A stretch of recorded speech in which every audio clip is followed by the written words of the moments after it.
श्री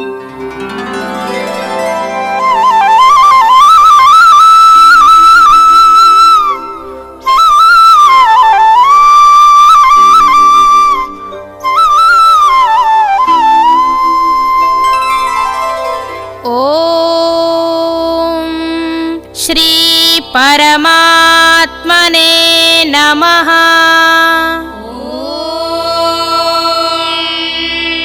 श्री परमात्मने नमः। श्रीमद्भगवद्गीता श्रीमद्भगवद्गीता अथ नवमोऽध्यायः। अथ नवमोऽध्यायः।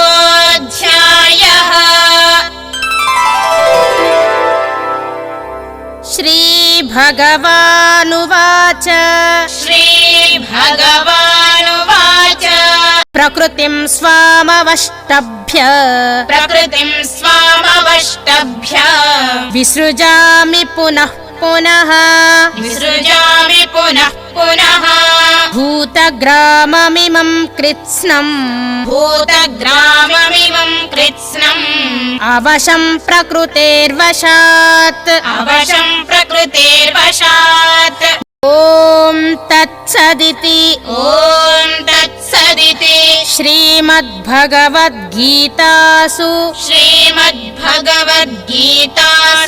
उपनिषत्सु ब्रह्मविद्यायां योगशास्त्रे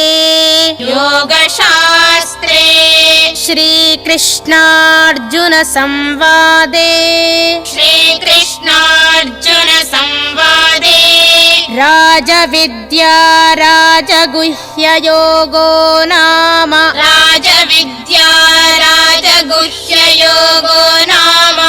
नवमोऽध्यायः।